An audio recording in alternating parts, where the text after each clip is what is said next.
اعوذ باللہ من الشیطان الرجیم بسم اللہ الرحمن الرحیم الحمد للہ رب العالمین والصلاة والسلام علی سید الانبیاء والمرسلین وعلی آلہ واصحابہ وازواجہ واہل بیتہ وعطرتہ اجمعین اما بعد ان اللہ وملائکتہ یصلون علی النبی یا ایھا الذین آمنوا صلوا علیہ وسلموا تسلیما اللہم صل علی سیدنا مولانا محمد معدن الجود والکرم وآلہ وصحبہ بارک وسلم علیہ صلاۃ و سلام علیک یا سیدی یا رسول اللہ وعلی آلک واصحابک یا حبیب اللہ۔ ناظرین کرام، السلام علیکم ورحمۃ اللہ وبرکاتہ۔ ایک نیا پروگرام آپ کے سامنے پیش کیا جا رہا ہے، قرآن اور سائنس کے عنوان سے۔ مجھے مجید اللہ قادری کہتے ہیں۔ میں کراچی یونیورسٹی کے اندر شعبہ پیٹرولیم ٹیکنالوجی کا استاد ہوں اور ساتھ ساتھ چیئرمین بھی ہوں۔ اس کے علاوہ ادارہ تحقیقات امام احمد رضا کا میں جنرل سیکریٹری ہوں، اور معارف رضا کے نام سے ایک رسالہ نکلتا ہے، سالنامہ بھی اور ماہنامہ بھی، میں اس کا ایڈیٹر ہوں۔ شفا ٹیلی ویژن نے اس پروگرام کے لیے مجھے حکم دیا کہ ایک پروگرام ایسا پیش کیا جائے قرآن اور سائنس کے حوالے سے کہ جو معلوماتی بھی ہو اور عام لوگوں کو اور بالخصوص غیر مسلموں کو ہم قرآن کریم کا ایک اچھا پیغام دے سکیں۔ اس حوالے سے کہ قرآن کریم جو ہمارے لیے اللہ تعالیٰ نے اپنی آخری کتاب حضرت محمد صلی اللہ علیہ وسلم پر نازل کی، وہ کتاب صرف ہمارے لیے معاشی اور معاشرتی زندگی کے مسائل تک محدود نہیں ہے، بلکہ یہ قرآن کریم رہتی دنیا تک جتنے بھی کسی بھی قسم کے مسائل آئیں گے، معاملات آئیں گے،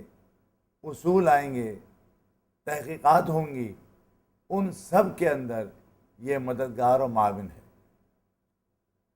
لیکن شرط یہ ہے کہ ہم قرآن کریم کے اصولوں کو پہلے خود سمجھیں۔ اگر ہم قرآن کریم کے اصولوں کو سمجھ لیں گے تب یقیناً ہم اس کو معاشرتی زندگی کے اصول بھی اپنا سکتے ہیں۔ ہم دنیا کے اندر جو معاشی جو معاملات ہیں، مشکلیں ہیں، اس کے لیے بھی استعمال کر سکتے ہیں، اور جو سائنسی تحقیقات ہو رہی ہیں اس کے اندر بھی ہم استعمال کر سکتے ہیں۔ میرا نظریہ ہرگز یہ نہیں، نہ آپ میری باتوں سے محسوس کریں گے کہ میں زبردستی قرآن کریم کی آیات کو توڑ مروڑ کر پیش کر کے اس کو میں سائنسی سانچے میں ڈھال لوں۔ یہ میری مراد نہیں ہوگی۔ میری کوشش یہ ہوگی اپنے عوام کو سمجھانے کے لیے کہ ہم قرآن کریم کے اصولوں کو سمجھیں، اور ان اصولوں کو سمجھنے کے بعد ہم ایک اپنے ذہن میں قرآن کریم کے اصول مطابق ایک سوچ پیدا کریں۔ اس کے ذریعے پھر ہم جو فطری اصول ہیں، جو دنیا میں مختلف اصول ہیں، دنیا میں جو تحقیقات ہو رہی ہیں، اس کو ہم دیکھیں۔ اگر وہ اصول جو دنیا کی تحقیق ہیں یا سائنس کے اصول ہیں اگر قرآن کریم کے ساتھ مطابقت کر رہے ہوں گے تو اب یقین کیجئے وہ اصول ایسے ہوں گے کہ وہ دائمی ہوں گے، یعنی فار ایور ہوں گے۔ اگرچہ سائنسی اصول تو وقت کے ساتھ ساتھ تبدیل ہو سکتے ہیں اور ہوتے رہتے ہیں، لیکن قرآن کریم جو ہمیں اصول دے گا وہ اصول تبدیل ہونے والا نہیں ہوگا۔ یہ بس ذہن میں آپ کے رہنا چاہیے۔ تو میری کوشش یہی ہوگی، اس سے پہلے یقیناً آپ بہت سارے ایسے پروگرام ممکن ہے دیکھے ہوں گے، سماعت کیے ہوں گے، سنے ہوں گے۔ میری بھی اپنی ایک کوشش ہے کہ جو اللہ نے مجھے توفیق دی ہے کہ میں مسلمانوں کو بالخصوص اس بات کی طرف اٹریکٹ کروں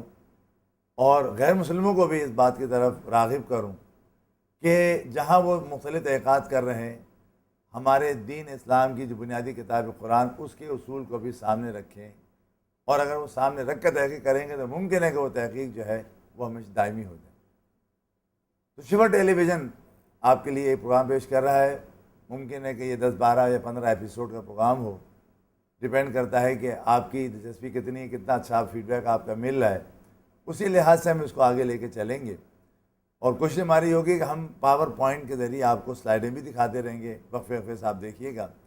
تاکہ کچھ امیجز آپ جو دیکھیں گے اور جو بات میں کہہ رہا ہوں گا تو شاید آپ کے ذہن جو ہے وہ مطابقت کرے میری بات سے۔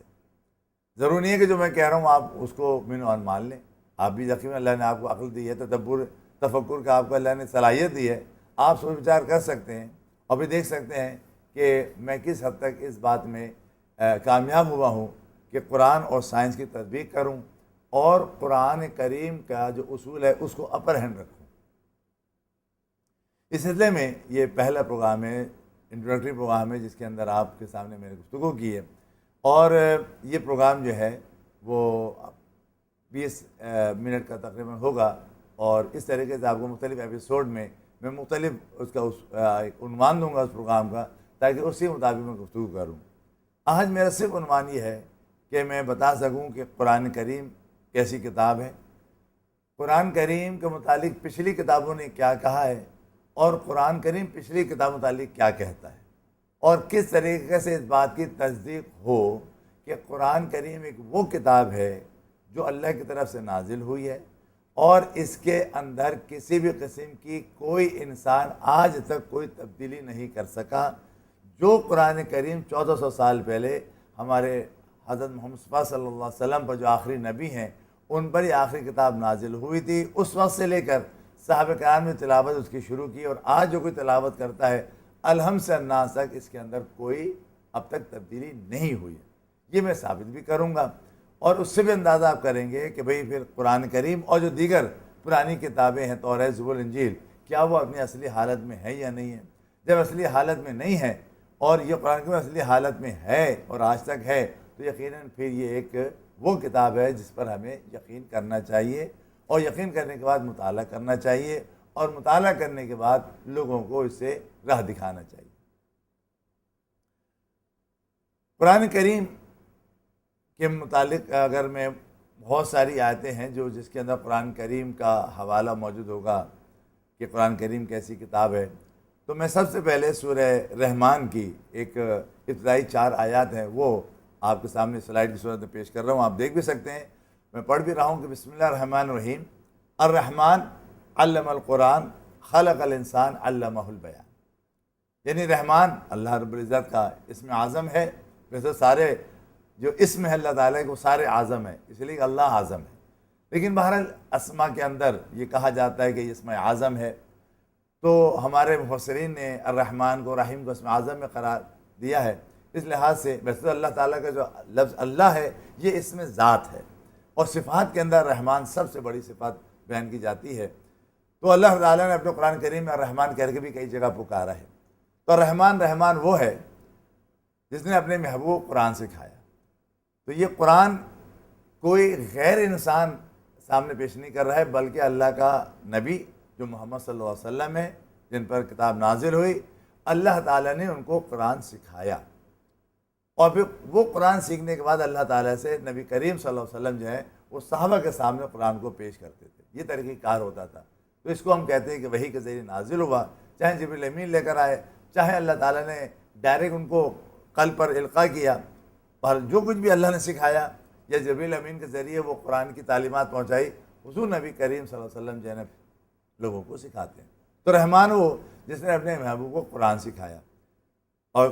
محبوب کون ہے؟ انسانی جان محمد صلی اللہ علیہ وسلم۔ خلق الانسان، یہاں انسان سے مراد جو ہے وہ انسان اول ہے، اگرچہ آدم کے لحاظ سے آدم علیہ السلام پہلے انسان ہے، لیکن مخلوق کے اندر جو اللہ نے سب سے پہلی مخلوق بنائی وہ حضرت محمد مصطفیٰ صلی اللہ علیہ وسلم ہے، جو انسانیت کی جان ہے، اس لیے کہ اللہ نے ان کو پہلے پیدا کیا اور بعد میں تمام مخلوق کو پیدا کیا، اس لیے وہ مخلوق کی جان قرار پاتے ہیں کہ انسانی جان محمد صلی اللہ علیہ وسلم کو۔ اور اس قرآن میں کیا ہے؟ فرما رہا ہے علم البیان، ما کانا وما یکون کا بیان انہوں نے سکھایا ہے، یعنی جو ان سے پہلے ہو چکا تھا اور جو قیامت تک ہوگا، ایک 2 لفظ کے اندر اللہ نے اس پورے چیز کو، اس پورے یوں کہہ لیے کہ اول تخلیق سے لے کر قیامت تک جتنا بھی علم ہو سکتا تھا، اس سارے سینیریو کو اللہ تعالیٰ نے ایک لفظ میں فرمایا علمہ البیان، اللہ نے ان کو بیان سکھا دیا۔ تو یہ قرآن کریم کی تعریف میں پہلی آیت میں نے تلاوت کی ہے کہ یہ قرآن وہ ہے جس کو محمد صلی اللہ علیہ وسلم نے جو ہے وہ دنیا کے اندر صحابہ کے سامنے پیش کیا اور ان کو سکھایا۔ پھر ایک قرآن جو اللہ نے نازل کیا تو اللہ تعالیٰ نے اس کی حفاظت کا بھی خود ذمہ لیا، یعنی یہ انسان دعویٰ نہیں کرے گا کہ ہم نے اس کو محفوظ رکھا ہے، یہ تو اللہ رب العزت نے خود فرمایا کہ اِنَّا نَحْنُ نَزَّلْنَا الذِّكْرَ وَإِنَّا لَهُ لَحَافِظُونَ، یہ قرآن ہم نے نازل کیا اور ہمیں اس کی حفاظت کرنے والے۔ وہ بات دیگر ہے کہ اللہ تعالیٰ نے پھر حفظ کے ذریعے اللہ تعالیٰ نے مسلمانوں کے سینوں کو انتخاب کیا اور ان کو ذہن کو پاک و صاف کیا کہ وہ قرآن کریم الحمد سے الناس تک زبانی یاد کر سکیں، تاکہ اگر دنیا کی ساری کتابیں کسی وقت ختم بھی ہو جائیں بالفرض تو قرآن جو ہے وہ محفوظ رہ جائے۔ اور آج بھی صورتحال یہ ہے کہ دنیا کے کسی بھی خطے سے قاری سے آپ کہیے کہ تلاوت قرآن کرے کسی سورت کی اور کوئی آیت، وہی دنیا کے دوسرے خطے میں کسی دوسرے انسان سے کہیے، آپ دیکھیں گے کہ دونوں ایک ہی آیت بیان کریں گے، ایک ہی آیت تلاوت کریں گے، ایک ہی تلفظ کے ساتھ، ایک ہی اعراب کے ساتھ۔ یہ ہے اس کی حفاظت۔ تو اتنا محفوظ ہے یہ قرآن کریم کہ جس کے اندر کوئی کلام نہیں۔ وہ بات دیگر اگر کوئی نہیں مانتا ہے تو وہ نہ ماننے والی بات اپنی جگہ پر ہوتی ہے، لیکن اس کے لیے بھی دلیل آگے میں آپ کو دوں گا یہ کس طریقے سے قرآن کریم جو ہے یہ وہ کتاب ہے جس کو اللہ نے حفاظت فرمائی۔ پھر یہ اترا کہاں، یہ سب جانتے ہیں آپ۔ میں ان کے لیے بیان کر رہا ہوں کہ جو ظاہر بات ہے کہ نو مسلم ہے یا جو بہت زیادہ نہیں جانتے اسلام کے متعلق، کہ قرآن کریم مکے کی ایک وادی، مکے جو ایک وادی ہے جہاں بیت اللہ شریف ہے، وہاں سب سے اونچا ایک پہاڑ ہے،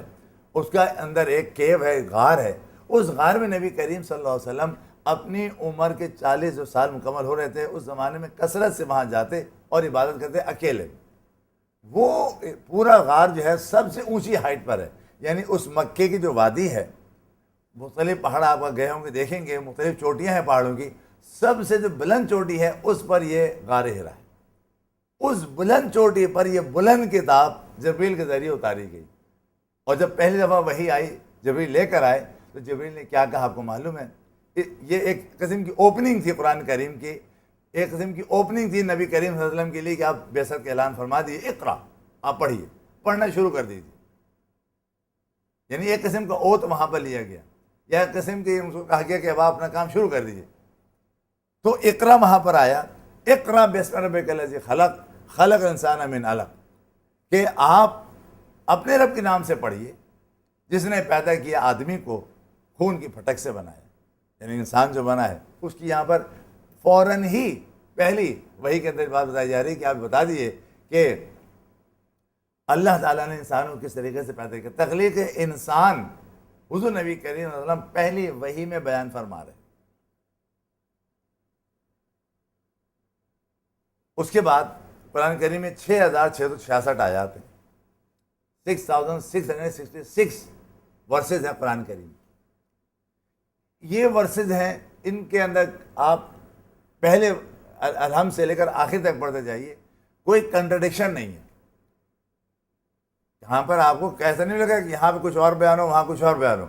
یہ ہو سکتا ہے کہ کہیں تفصیل کم بیان کی گئی ہے، کہیں زیادہ بیان کی گئی ہے، کہیں اس کو مزید سمجھانے کے لیے الفاظ استعمال کیے گئے ہیں، لیکن کنٹرڈکشن نہیں ہے۔ یہی قرآن کریم کا سب سے بڑا معجزہ ہے جو کسی اور آسمانی کتاب میں نہیں ہے۔ یہ صرف بلیو تک کی بات نہیں ہے بلکہ یہ حقیقت ہے۔ بلیو تو بلیو ہے، ظاہری بات ہے کہ انسان ایک مسلمان بلیو کرتا ہے کہ قرآن کریم میں کنٹرڈکشن نہیں ہے، لیکن یہ حقیقت بھی ہے کہ 1500 سال گزرنے کو آ رہے ہیں تقریباً حضور کی بعثت سے لے کر، لیکن 1500 سال کے اندر اس کتاب کے اندر کوئی بھی آدمی آج تک یہ نہیں کہہ سکا کہ قرآن کے 2 اصول جو ہے وہ ٹکرا رہے ہیں یا 2 باتیں ٹکرا رہی ہیں، ایسی بات نہیں۔ جبکہ اگر ہم پچھلی اور دوسری کتابیں دیکھیں تو ہمیں محسوس ہوگا کہ پچھلی کتابوں کے اندر جو ہے وہ بہت ساری تبدیلیاں آئیں۔ اسی لیے قرآن کریم کی سورہ نساء کے 82 ورسز میں کہا گیا ہے افلا یتدبرون القرآن، تو کیا غور نہیں کرتے قرآن میں؟ وَلَوْ كَانَ مِنْ عِنْدِ غَيْرِ اللَّهِ لَوَجَدُوا فِيهِ اخْتِلَافًا كَثِيرًا، کہ اگر یہ کسی اور کے پاس سے آتا، یعنی اللہ کے پاس سے نہ ہوتا، یا مثال طور پر کوئی انسان بنا کر پیش کرتا، تو اس کے اندر یہ ہوتا کہ انسان کی عقل آج کچھ کہتی ہے کل کچھ کہتی ہے۔ اسی لیے انسان کوئی بھی کتاب لکھتا ہے اس کی وہ ریوائز ایڈیشن لکھتا ہے، اگر وہ کتاب بہت اچھی ہے تو اس کے کئی ریویژن کیے جاتے ہیں اور اس کے اندر کئی اچھی باتیں جو ہیں بیان کی جاتی ہیں کہ جو پہلے کم تھیں اور اچھی ہو گئیں. تو یہ ایک انسان ہے، ایک انسان بہتر سے بہتر کی طرف جاتا ہے، یا کہیں غلطی کرتا ہے تو پیچھے آ جاتا ہے. لیکن قرآن کریم میں ایسا نہیں ہے. قرآن کریم میں جو بیان ہو گیا وہ اٹل ہے، وہ حق ہے، کوئی تبدیلی نہیں. اسی لیے قرآن کہہ رہا ہے کہ ذرا غور کرو کہ اگر انسان کے پاس ہی ہوتا تو انسان تو ہمیشہ اپنی کتاب کو ریوائز کرتا رہتا ہے. قرآن کریم جو حضور پر 23 برس نازل ہوتا رہا، حضور نے کبھی اس کو ریوائز کی بات نہیں کی کہ یہ آیت ریوائز کر دی گئی ہے، نہیں. تو قرآن کریم جو ہے وہ ایک ایسی کتاب ہے کہ جو بالکل حقیقت پر مبنی ہے. اس کے بعد اللہ رب العزت جل جلالہ نے آگے اس کی جب بات آ رہی، میں نے کہا تھا نا کہ توریت، زبور، انجیل، یہ مختلف کتابیں جو ہیں دنیا میں نازل ہوئی ہیں. تو سورہ آل عمران میں ایک آیت ہے، بلکہ شروع کی ابتدائی آیات ہیں، اللہ لا الہ الا هو الحی القیوم نزل علی الکتاب بالحق مصدقا لما بین یدیہ وانزل التوراۃ والانجیل. کہ اللہ ہے جس کے سوا کسی کی پوجا نہیں، وہ عبادت کے لائق ہے، کوئی اور نہیں، اور ان کا قائم رکھنے والا ہے، اوروں کو قائم رکھنے والا ہے، یعنی جو کچھ بھی ہے اس سے قائم ہے، اس نے اس کو رکھا ہوا ہے زندہ. اس نے تم پر یہ سچی کتاب قرآن نازل کی، اگلی کتابوں کی تصدیق فرماتی، اور اس نے اس سے پہلے توریت انجیل اتاری. تو قرآن اس بات کی تصدیق کر رہا ہے کہ اس کتاب سے پہلے توریت اور انجیل اور زبور نازل ہو چکی ہیں. انکار نہیں کر رہا قرآن معاذ اللہ، بلکہ تصدیق کر رہا ہے کہ یہ کتابیں نازل ہو چکی ہیں. اچھا، اس کے بعد آگے فرماتا ہے سورہ صف کے اندر آیت نمبر 6 کے اندر، ترجمہ پڑھ رہا ہوں، آپ آیت سلائڈ دیکھ لیجئے گا. اس کے اندر اللہ فرما رہا ہے کہ یاد کرو جب عیسیٰ بن مریم نے کہا کہ اے بنی اسرائیل میں تمہاری طرف اللہ کا رسول. بنی اسرائیل سے کہا کہ میں تمہیں اللہ کا رسول ہوں، اپنے سے پہلی کتاب توریت کی تصدیق کرتا ہوا اور ان رسول کی بشارت سناتا ہوا جو میرے بعد تشریف لائیں گے، ان کا نام احمد ہے. پھر جب احمد ان کے پاس روشن نشان لے کر تشریف لائے، بولے یہ کھلا جادو ہے. یعنی عیسیٰ علیہ السلام نے بشارت حضور کی پیدائش سے یا بعثت سے 600 برس پہلے دے دی کہ میں بتا رہا ہوں کہ میں اللہ کا رسول ہوں، مجھے اللہ نے توریت دی ہے اور میرے بعد آنے والا ہے جس کا نام احمد ہوگا، اور اس تصدیق فرما دی آپ نے.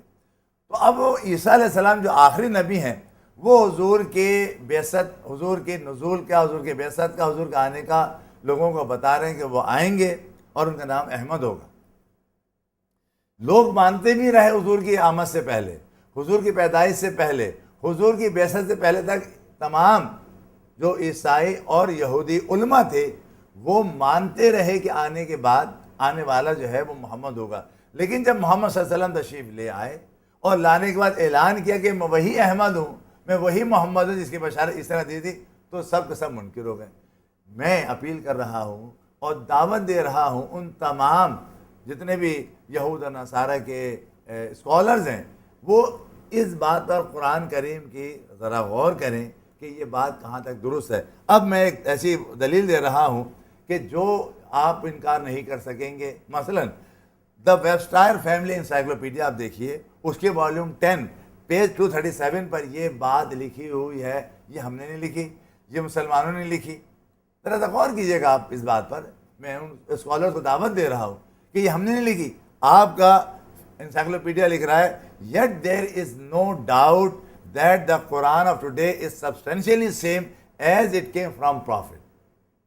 لیکن اتنی بڑی دلیل میں آپ کو سامنے دے رہا ہوں ٹو انڈرسٹینڈ کہ قرآن کریم جو ہے پرفیکٹ کتاب ہے، یہ آخری کتاب ہے، یہ لاسٹ کتاب ہے، اور یہ آپ کے نبی عیسیٰ علیہ السلام نے جب کہا بشارت دی تھی ان کے مطابق یہ احمد اور محمد دنیا میں تشریف لائے، یہ کتاب پیش کی. اب جب ایک کتاب پیش کر دی ہے اور آپ کے علماء پہلے یہ بیان کرتے رہے ہیں، تو اب جب آپ دوبارہ غور کر لیں اس کے اوپر. جب قرآن کریم کے اندر 1500 سال میں کوئی تبدیلی نہیں آئی، تو جو قرآن کہہ رہا ہے وہ پرفیکٹ بات ہے. یہ قرآن کریم کی گفتگو ہے جو آپ نے سنی. میں نے اس لیے آج پہلے اس ایپیسوڈ میں اس بات کا رکھا تاکہ جب ہم قرآن و سائنس پر گفتگو کریں گے، 12 قرآنی آیت پر لائیں گے، تو پہلے اس پر ایک آپ کا ذہن بن جائے، مکمل سیٹ ہو جائے کہ اس بات کو ہم مان لیں اور تسلیم کریں اور پہلے تصدیق بھی کریں جا کر، اور قرآن کریم کو دیکھیں، پرانے سے پرانا نسخہ دیکھ لیجئے وہ اور آج کا دیکھ لیجئے، آپ مختلف جو حافظ قرآن ہیں ان کی قرأت سن لیجئے کسی بھی صورت کی، you will find result is same. تو جب سیم ہے تو قرآن کریم کو اگر ہم سمجھ لیں گے کہ ہاں یہ لاسٹ کتاب ہے، پھر ہمیں یہ سمجھنا ہوگا کہ یہ وہ کتاب ہے جس میں سب کچھ اللہ نے بیان کر دیا ہے. جب سب بیان کر دیا تو پھر ہم قرآنی اصول بھی پڑھیں گے اور سمجھیں گے کہ قرآن نے جو مختلف اتنا بڑا کائنات ہے اس کے کیا کیا اصول بیان کیے. ناظرین کرام، یہ پہلا پروگرام جو ہے وہ آپ کے نظر کیا گیا ہے. آپ نے یقیناً اس کو دیکھا اور پھر آپ نے اس کو سنا بھی ہے. آپ فیڈ بیک بھی دیجیے گا تاکہ ہمیں اندازہ رہے کہ ہم کس حد تک کامیاب ہو رہے ہیں. انشاءاللہ پھر بقیہ ایپیسوڈز کے اندر ہم اس دیگر پروگرام جو ہے اس کو ہم لے کے چلیں گے. بہت بہت شکریہ. السلام علیکم ورحمۃ اللہ وبرکاتہ.